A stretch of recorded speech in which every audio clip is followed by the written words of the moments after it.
Aí, pessoal, tá gravando então? Boa noite a todos, novamente. Estamos aí em Direito Empresarial, Falências e Recuperação de Empresa, do dia 11 de junho de 2021, né? E hoje é justamente o nosso último dia de aula do semestre e com isso nós vamos terminar a matéria. Bom, pessoal, o material, né, que a gente usou nesse semestre, que são os slides, ele foi construído ao longo do semestre. E como hoje é a última aula, nós temos também a última versão desse material, né? A versão final aí do material. E quem quiser pegar essa versão final, eu acabei de enviar pelo chat, né? Então tá aí no chat a versão final do nosso material. Vocês podem pegar pelo chat e depois, quem estiver eventualmente assistindo essa aula gravada, pode pegar aí pelo Teams naquela parte de arquivos, né? E serão os arquivos enviados, então, no dia 11 de junho de 2021, né? Justamente a última versão.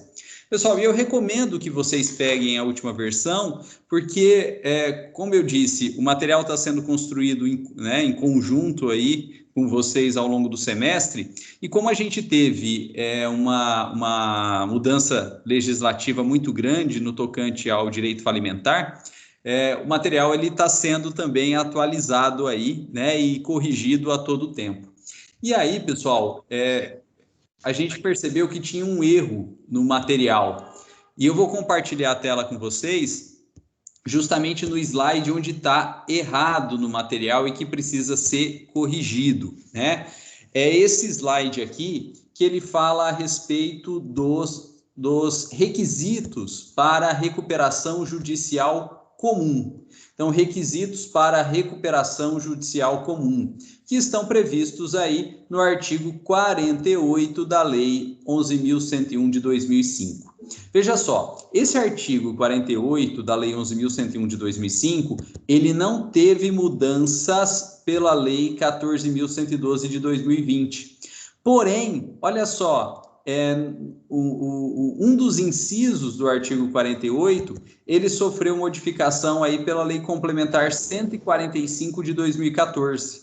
Então, a gente vai ter que alterar aí, né? Na verdade, já alterei aqui, né? Nessa nova versão, segundo aí as alterações promovidas pela Lei Complementar 147 de 2014, né? Sobre os requisitos aí para a recuperação judicial comum. Nós vimos que a recuperação judicial, ela tem como primeiro requisito a legitimidade ativa, porque só o próprio devedor pode requerer recuperação.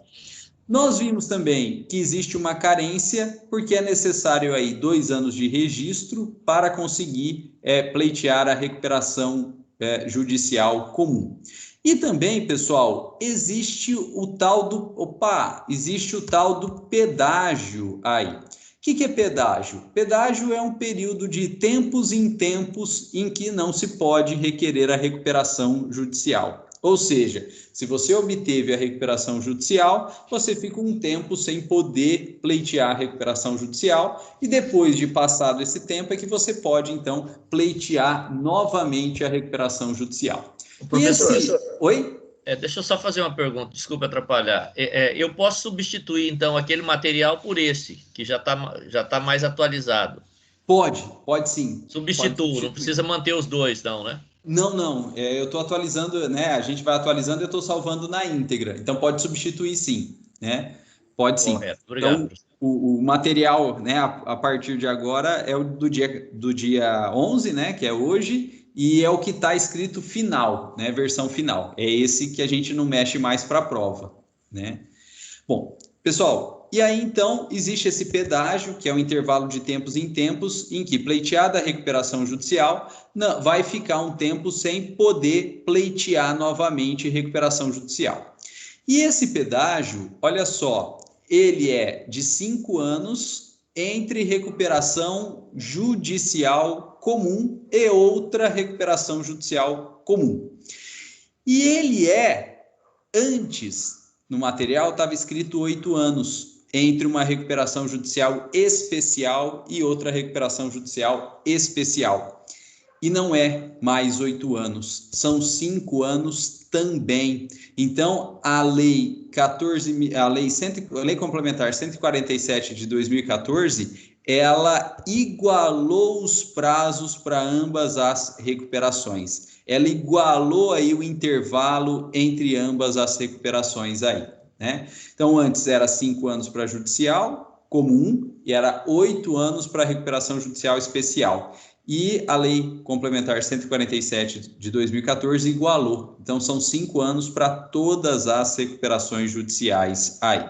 Eu fiz questão de deixar os dois tópicos aqui, né, e destacar em amarelo no material, justamente para ficar destacado aí, né, que são 5 anos, então, para as duas, né? Então, se vocês puderem, né, revisar eventual anotações que vocês tenham feito, altera aí, né, agora 8 anos aí, 5 anos para as duas.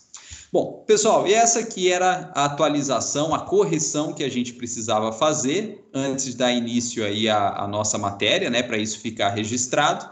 E agora a gente pode dar sequência aí no nosso estudo, estudando agora, né, o procedimento, estudando agora a recuperação judicial especial, que é a única coisa que falta para a gente terminar a matéria agora, né? Então, recuperação judicial especial, que é a única coisa que falta. Bom, pessoal, a recuperação judicial especial, ela está prevista aí no artigo 170 da Lei 11.101 de 2005, né? Porém, ela segue os mesmos requisitos do artigo 48, que são aqueles requisitos que a gente estava analisando naquele slide que precisou fazer correção, né? Então, segue aqui os mesmos requisitos da recuperação judicial comum prevista aí no artigo 48. A diferença que tinha é que antes a lei falava que entre uma especial e outra especial tinha que esperar 8 anos. E depois a lei uniformizou, então hoje entre uma especial e outra especial tem que esperar no máximo aí 5 anos, padrãozão para tudo aí. E vai seguir então todos os requisitos do artigo 48, né? Precisa aí ter 2 anos de registro, né? Precisa aí ter 2 anos de registro e respeitar esse pedágio aí de 5 anos entre uma recuperação judicial especial e outra recuperação judicial especial. Agora, pessoal, enquanto que a recuperação judicial comum ela é para empresas de médio e grande porte, a recuperação judicial especial ela é especial porque ela é específica para microempresa e empresa de pequeno porte, né? Então, a recuperação judicial especial, ela é especial porque ela é específica para microempresa e empresa de pequeno porte. O que significa dizer que as médias e grandes empresas não poderão fazer recuperação judicial especial. As médias e grandes empresas não poderão fazer recuperação judicial especial, né? As médias e grandes empresas são restritas à recuperação judicial comum, né? Porque a recuperação judicial especial é específica para microempresa e empresa de pequeno porte.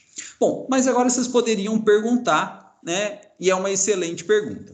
Professor, a microempresa e a empresa de pequeno porte que tem a recuperação judicial especial, específica para ela pode fazer recuperação judicial especial, porque, claro, é específica para ela.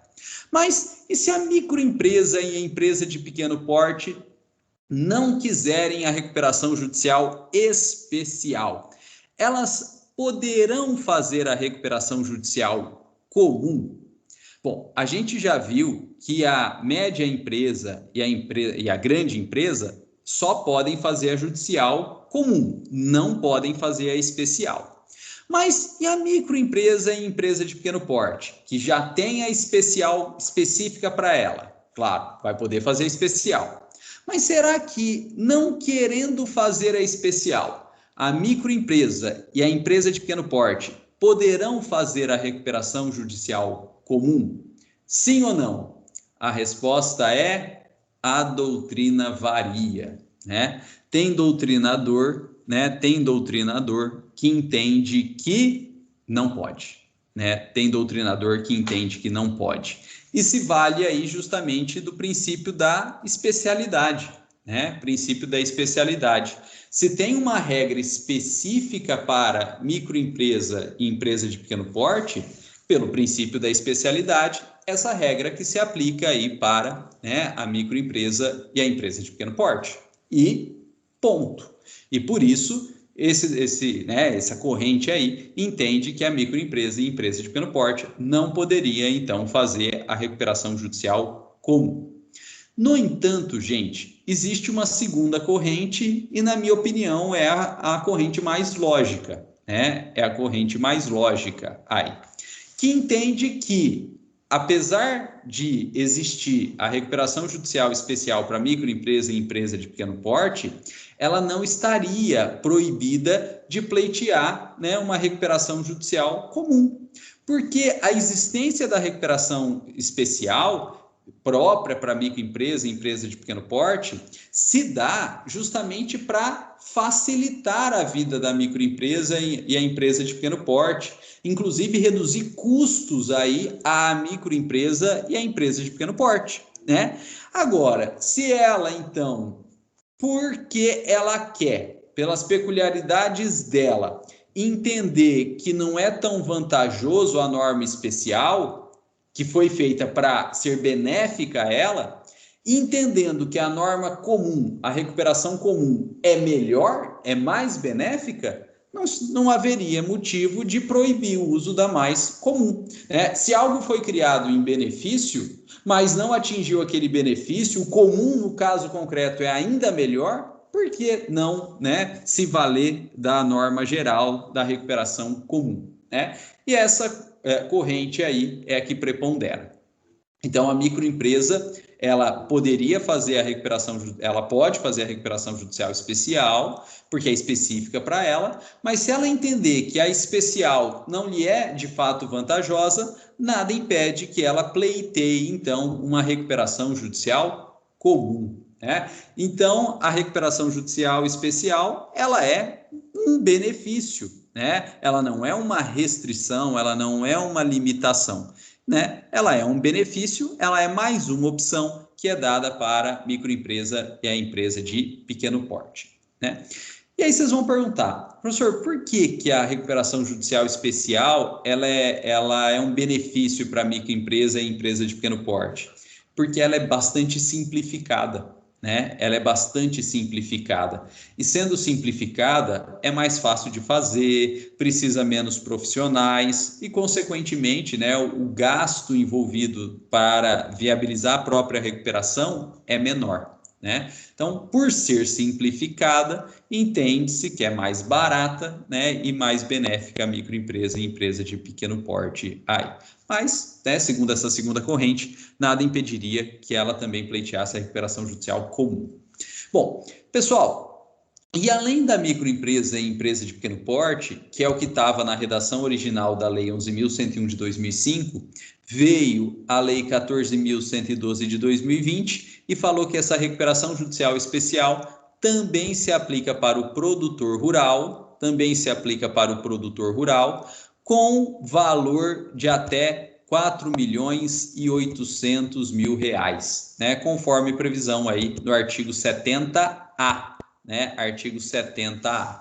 Então, nós não tivemos uma modificação na recuperação judicial especial, mas a gente teve um acréscimo aí de quem tem legitimidade ativa para pleitear a recuperação judicial especial, né? A lei 11.101 de 2005 não falava nada do produtor rural, veio a lei 14.112 e permitiu que o produtor rural, com valor de causa, né, até R$4.800.000, também pode pleitear a sua recuperação judicial especial, na forma de recuperação judicial especial. Bom, pessoal, e essa é a legitimidade ativa, então, para a recuperação judicial especial. Microempresa, empresa de pequeno porte e agora produtor rural com valor de causa de até R$4.800.000. Bom, pessoal, características da recuperação judicial especial e agora a gente verifica por que ela é mais simples, né? Por que ela é simplificada. Gente, a recuperação judicial especial nada mais é do que outro nome dado à antiga concordata, né? Então, a antiga concordata, ela deixou de existir como concordata, com o nome concordata, mas as antigas regras jurídicas que se aplicavam à concordata, na verdade, não deixaram de existir. Na verdade, se mantiveram no sistema, mas não com o nome de concordata, com o nome de recuperação judicial especial, né? Então, o que era a antiga concordata, ou as regrinhas da antiga concordata, hoje é a recuperação judicial especial. A diferença é que a concordata valia para todas as empresas, aplicava-se para todas as empresas, independente do seu tamanho, do seu porte, do seu faturamento, enquanto que a recuperação judicial especial, que são as mesmas regras da concordata, não se aplicam para todas as empresas. Se aplicam para ME, EPP e produtor rural até 4,8 milhões aí, né? Então, houve uma limitação da legitimidade, né? Se a gente comparar a atual recuperação especial com a antiga concordata. Que a concordata valia para todas as empresas, enquanto que a recuperação especial é só ME, EPP e produtor rural até 4.800.000. Tirando essa restrição da legitimidade, as regras da recuperação especial são idênticas à da antiga concordata. Primeira regra, assim como a antiga concordata, a recuperação judicial especial, ela só abarca créditos quirografários. A recuperação judicial especial, ela só abarca créditos quirografários. De modo que esses créditos quirografários, eles vão sofrer modificações, né, dentro da recuperação especial, que a gente vai ver daqui a pouco quais são. Porém, só os quirografários vão ser modificados dentro da recuperação judicial especial. Todos os outros créditos não serão abarcados na recuperação judicial especial e não terão nenhum tipo de benefício. Não terão desconto, não terão suspensão, não terão moratória, não terão parcelamento, de modo algum.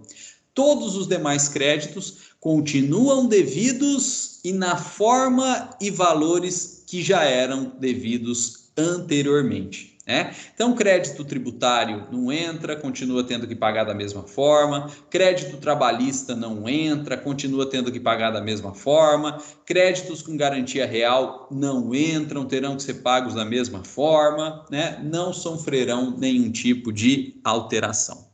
Gente, e é por isso que, assim como a concordata, a recuperação judicial especial, ela é bastante limitada, né? Porque só atinge créditos quirografários.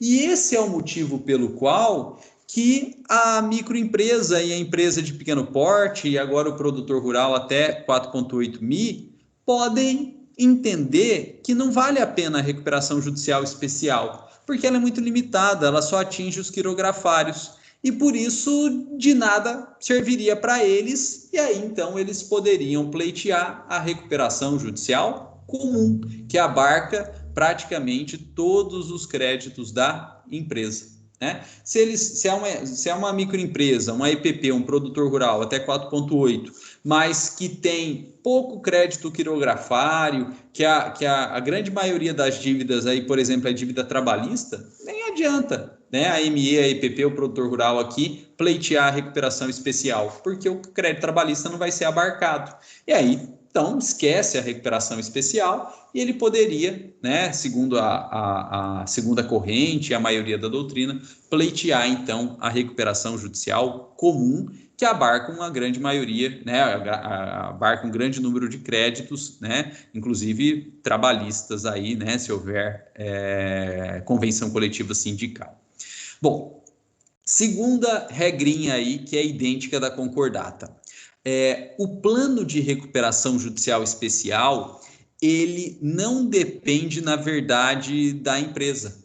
O plano da recuperação judicial especial, ele não depende da empresa. Por quê? Porque o plano da recuperação judicial especial, olha só, ele é pré-determinado pela lei. É a lei que cria o plano, é a lei que traz o plano da recuperação judicial especial, não é a empresa. De modo que, na verdade, a empresa não tem liberdade para criar o plano, né? O plano já está pronto e ela tem que adotar o plano trazido pela lei. Pessoal, e esse é o segundo motivo pelo qual uma microempresa, uma EPP, um produtor rural, poderia então entender que não vale a pena a recuperação especial. Se o plano pré-determinado é fraco, se o plano pré-determinado não resolve o problema dessa ME, dessa EPP, desse produtor rural, também não adianta pleitear a recuperação judicial especial. E aí ele poderia, então, pleitear a recuperação judicial comum. Bom, e qual que é esse plano, pessoal, previsto na lei? Esse plano é uma moratória de 180 dias, né? Então, uma moratória aí de 180 dias e depois de 180 dias é um parcelamento em 36 parcelas com juros de 1% ao mês. Né? Então, o plano de recuperação pré-estabelecido na lei é uma moratória de 180 dias e depois desses 180 dias é um parcelamento do débito em 36 parcelas com juros de 1% ao mês. 1% ao mês dá 12% ao ano aí. Esse é o plano. Né? O que é moratória, gente? É suspensão de pagamento. Então, decretada a recuperação judicial especial, a empresa não precisará pagar seus créditos, seus débitos quirografários, só eles, quirografários, pelo prazo de 180 dias. Então, não paga nenhum débito quirografário pelo prazo de 180 dias aí. Né? E a ideia é justamente dar um respiro para a empresa para ela poder refazer o seu caixa, ter dinheiro de investimento aí. Né? Então tem uma suspensão nos pagamentos, uma moratória por 180 dias, mas só dos créditos quirografários. Todos os demais créditos que não quirografários terão que ser pagos normalmente nesses 180 dias. Né? Suspende apenas o pagamento dos quirografários. E depois desses 180 dias, esses créditos quirografários têm que voltar a ser pagos. Mas eles não vão ser pagos de uma vez só. Eles vão ser parcelados em 36 vezes com juros de 1% ao mês. Aí, né? Então, esse é o plano pré-estabelecido. Moratória de 180 dias e parcelamento em 36 parcelas. Mas fiquem espertos aí, apenas dos créditos quirografários. Todos os demais créditos vão ter que ser pagos normalmente. Trabalhista vai ser pago normalmente, não fica suspenso, não é parcelado. Tributário vai ser pago normalmente, não fica suspenso, não é parcelado. Bancários vão ser pagos normalmente, não ficam suspensos, né? Não vão ser parcelados aí. E esse é o plano de recuperação judicial especial. Professor, pode mudar? Recuperação judicial especial? Não pode. É esse plano. Ah, professor, mas esse plano não serve para microempresa, empresa de pequeno porte, para aquele produtor rural. Então, ele não vai poder pleitear especial, ou especial não vai servir de nada para ele. Ele vai ter que partir para comum, né? Mas a especial é esse plano pré-estabelecido na lei, rígido, imutável, imodificado. Se servir, bem, a ME, a EPP e o produtor rural pleiteiam especial. Se não servir esse plano, aí não adianta nada pleitear especial, vai ter que ir para comum aí. Pessoal, e a última característica da recuperação judicial especial, assim como era a concordata, né, é a mesma característica da concordata, essa recuperação judicial especial, ela é imposta pelo juiz. Ela é imposta pelo juiz. Ela, na verdade, independe de aprovação pelos credores. Ou seja, os credores não precisam aprovar nada, né? O juiz não precisa da opinião dos credores, né? O juiz impõe a a recuperação judicial especial. E por que não precisa da aprovação dos credores? Porque o plano é pré-estabelecido, né? Vai pedir para os credores analisarem o que se já está na lei, né? Vai pedir para os credores aprovarem o que se já está na lei. Então, independe da aprovação dos credores, ela é imposta pelo juiz. Pessoal, e é por isso que, assim como a concordata, a recuperação judicial especial ela é conhecida como favor legal, né? Assim como a concordata, a recuperação judicial especial ela é conhecida como favor legal. E por que favor legal? Porque, na verdade, é a lei que determina, né? É um benefício que já está na lei, né? E o juiz, na verdade, ele só segue a lei e ele impõe a recuperação judicial especial. Pessoal, dentro do direito falimentar, toda vez que houver uma imposição do juiz, inclusive sobre credores, a gente chama de crawdown, né? Então, toda vez que o juiz impuser algo sobre os credores, ou independente da aprovação dos credores, aqui no direito falimentar, é usada essa expressão, crawdown, né? E o que é crawdown? Crawdown é goela abaixo, né? Em inglês aí, né? Crawdown é goela abaixo. Então, eu costumo brincar, né, que aqui a gente tem muito daquela técnica, né, do Zagallo aí, né, goela abaixo, vão ter que me engolir, né, a concordata e a recuperação judicial, ela é meio Zagallo aí, os credores têm que engolir. Pessoal, e aqui acaba tendo um efeito ruim, né? Acaba tendo um efeito não benéfico, né? Um efeito maléfico. Por quê? Porque se isso é imposto, né, goela abaixo aos credores, esses credores podem não gostar muito e, se não gostarem, podem jogar contra a própria empresa, né? Então, aqui tem um efeito disfuncional, no fundo é isso, né? Um efeito disfuncional. Como isso é imposto aos credores, os credores podem não gostar muito, né? Não querer muito isso aí, e eles não têm opção, e aí acaba gerando, então, um efeito ao contrário, né? Os credores começam a jogar contra essa empresa aí, né? Agora, não são todos os credores, são só os credores quirografários. Pessoal, e apresentadas essas características, a gente pode passar para estudar o procedimento da recuperação judicial especial, que é um procedimento bastante simplificado. E eu coloquei aqui, né, as etapas desse procedimento, né? Aqui a gente tem as etapas desse procedimento, e agora, um pouquinho antes da aula, eu montei um esqueminha gráfico, né? Peço perdão aí pela rudimentar, por ser tão rudimentar esse esqueminha aqui, mas eu acabei montando esse esqueminha aqui antes da aula para a gente ter uma visualização melhor. Mas antes da gente entrar, então, no procedimento e analisar o esqueminha, eu abro para vocês aí. Alguém tem alguma dúvida, algum questionamento a respeito da recuperação judicial especial, da legitimidade e dessas características? Fiquem à vontade aí. Alguma dúvida, algum questionamento sobre legitimidade, sobre características da recuperação judicial especial? Não? Tranquilo? Bom, então, vamos lá para o procedimento. Pessoal, aqui são as etapas, né? Se vocês puderem dar uma olhadinha com calma depois, essa sequência aí. Mas a gente já vai partir logo para o esqueminha raiz, né? E estudar justamente essas etapas, né? Aqui nesse esqueminha raiz, que eu acho que fica mais fácil de visualizar, né? Como eu fiz ele agora antes da aula, tem uns errinhos, eu vou passar depois a limpo, vou fazer um esqueminha um pouco melhor, né? Mas já dá para a gente matar esse procedimento aqui.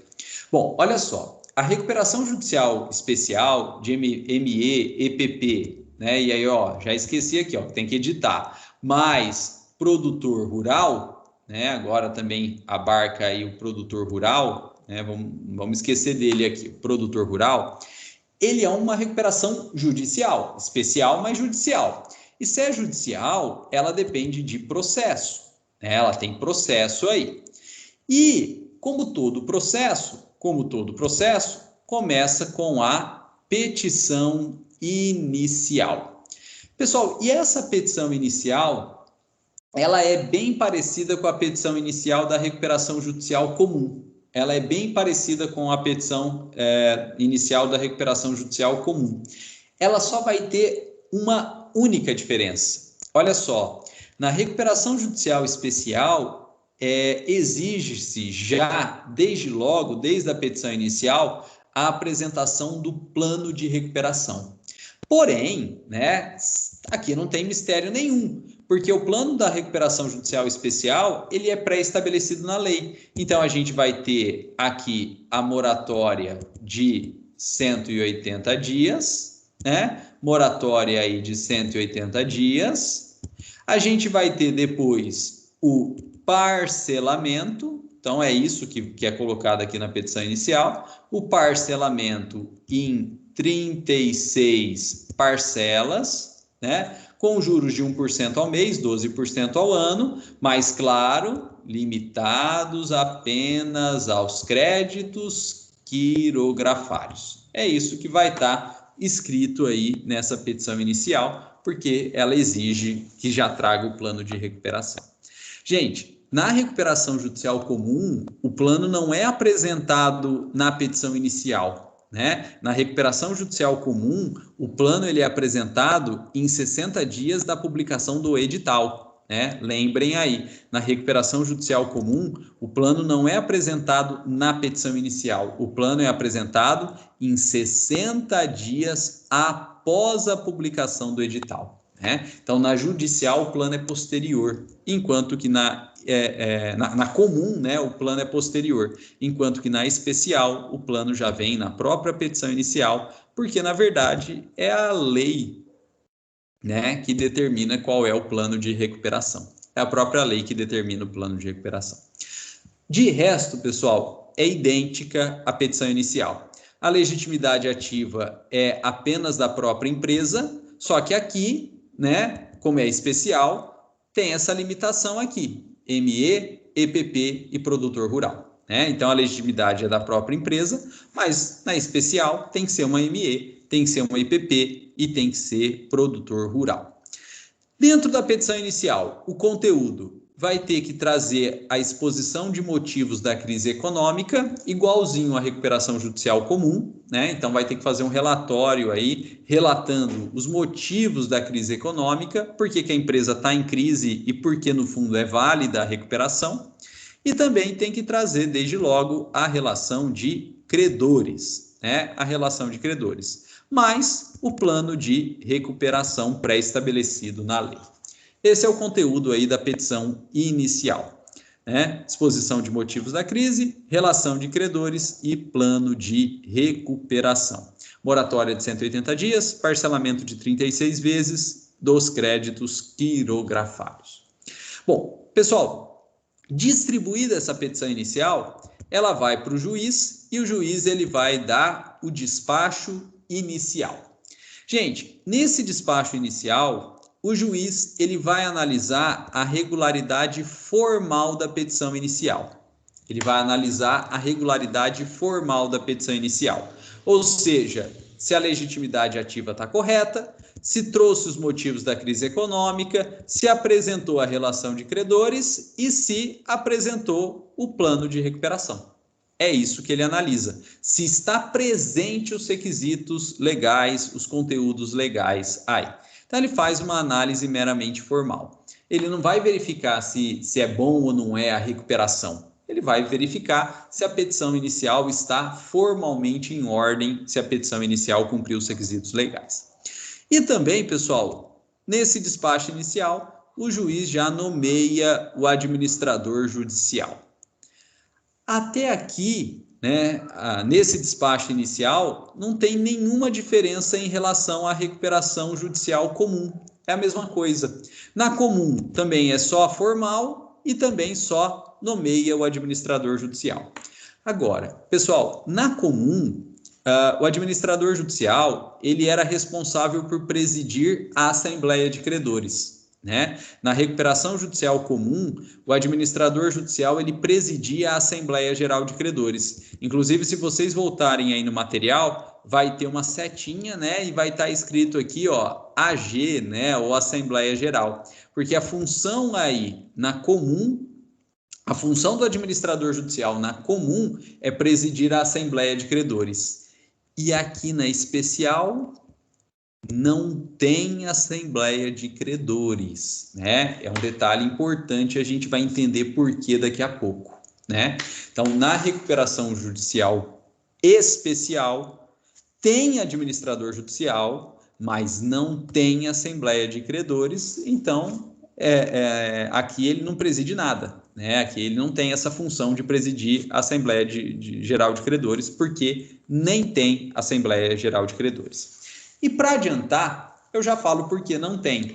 Porque é muito custoso, é muito caro realizar uma Assembleia Geral de Credores. Então, para não impor mais esse custo à AME, à EPP e ao produtor rural, na recuperação judicial especial, a própria lei já dispensa a Assembleia Geral de Credores. Fala, ó, não vai ter, né? Para que isso não signifique um custo, para que isso não represente um custo para a AME, para a EPP e para o produtor rural. Né?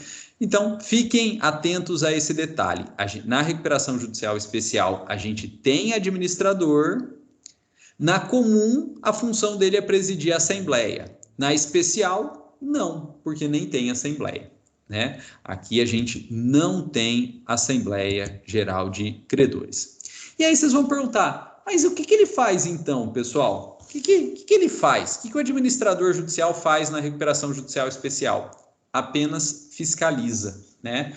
Aqui na recuperação judicial especial, o administrador ele tem uma função meramente fiscalizatória, né? Uma função meramente fiscalizatória aí.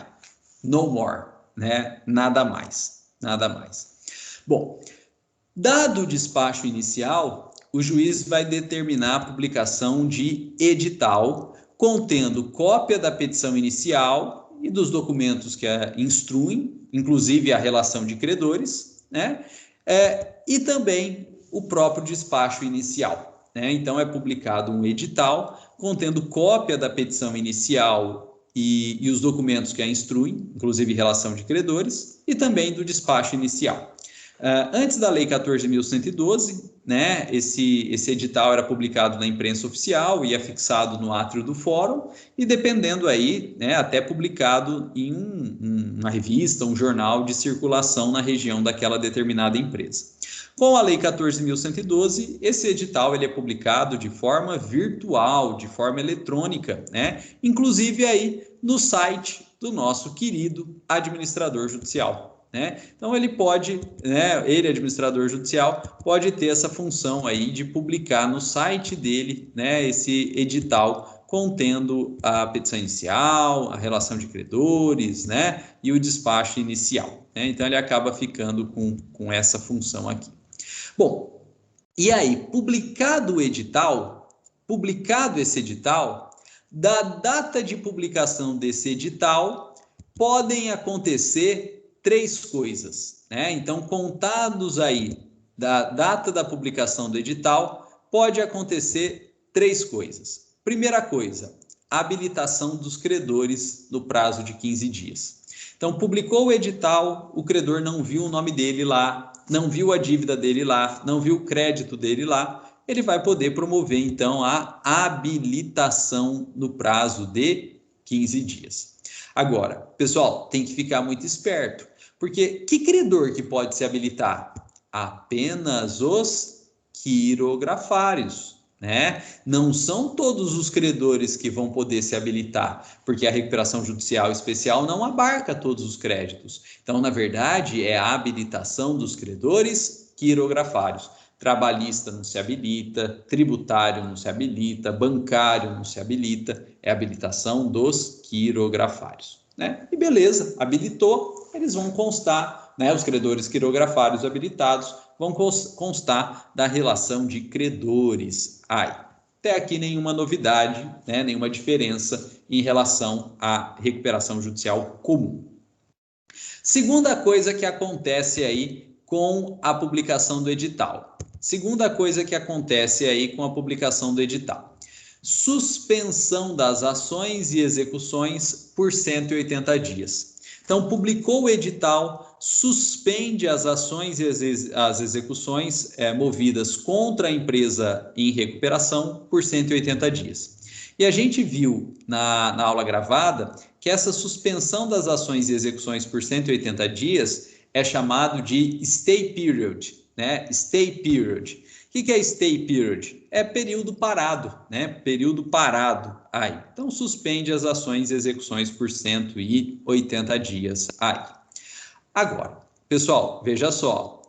Como é recuperação especial e a recuperação especial só abarca quirografário, só suspende também ações e execuções que envolvam créditos quirografários.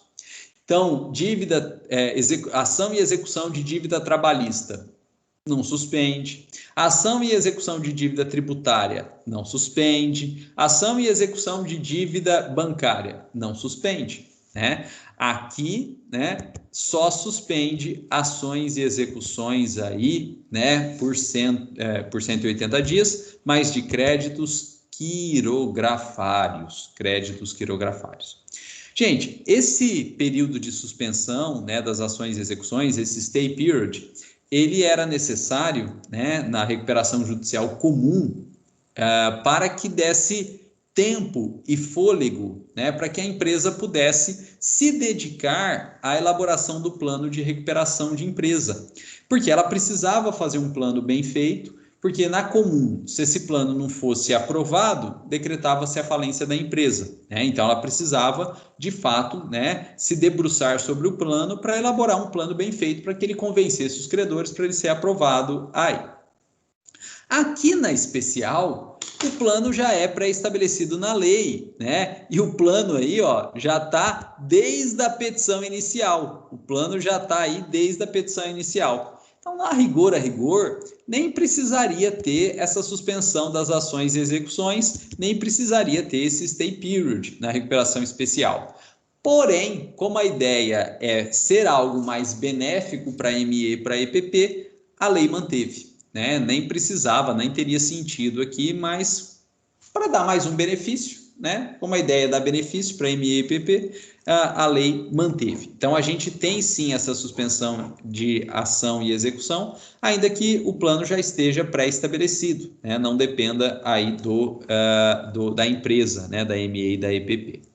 Bom, pessoal, e depois da publicação do edital, nesse período da suspensão das ações e execuções, pode acontecer a terceira coisa, né? Pode acontecer a terceira coisa. O que é a terceira coisa? É a apresentação de objeção dos credores. A apresentação de objeção dos credores. Olha só, na recuperação judicial comum, que a gente estudou na aula gravada, né? Na recuperação judicial comum, que a gente estudou na aula gravada, bastava uma objeção que fosse. Uma objeção que fosse. E havendo uma objeção que fosse, o juiz era obrigado a convocar a Assembleia Geral de Credores, que seria presidida pelo administrador judicial, né? Se houvesse uma objeção, teria que ter a Assembleia Geral de Credores aí. Na recuperação judicial especial, que é a que a gente está vendo agora, não tem Assembleia Geral de Credores, né? Então, na verdade, a lei cria uma fórmula que vai ser, na verdade, calculada pelo administrador judicial. Então, tá aqui, ó, o papel do administrador judicial, né? Tá aqui, ó, o papel do administrador judicial. A lei cria uma fórmula que, no fundo, ela é calculada aí pelo administrador judicial. E aí, então, o administrador judicial ele vai analisar as objeções. E ele vai verificar o seguinte: se tiver objeção de até 50% dos créditos quirografários, ou seja, menos de 50% dos créditos quirografários, pegou todas as objeções que houveram, somou os créditos dela e não atingiu nem 50% dos quirografários, quem faz essa análise é o administrador judicial, A partir da informação do administrador judicial, ainda que tenha objeção, mas que o conjunto das objeções não atingiu 50% dos quirografários, o juiz vai proferir a decisão concessiva. E o que é a decisão concessiva? É o deferimento da recuperação, né? Então, se tiver objeção, mas essas objeções não atingirem 50% dos créditos quirografários, o administrador fala isso para o juiz e o juiz profere a decisão concessiva. O que é a decisão concessiva? É o deferimento da recuperação judicial especial. Então, ele vai, se não tiver 50% dos credores ou dos créditos aí objetando, o juiz passa por cima desses menos de 50% e profere a decisão concessiva aí. Agora, se o administrador judicial somou as objeções e descobriu que, somando as objeções, atingiu 50% dos créditos quirografários, ou pelo menos 50%, né, mais de 50% dos créditos quirografários, aí não vai ter recuperação. Se não atingiu, né, se tem objeção de mais de 50% dos quirografários, não vai ter recuperação. O juiz vai decretar a falência da ME e da EPP. E aí parte direto para a segunda fase de falência, né? Aí parte direto para a segunda fase de falência. Aí.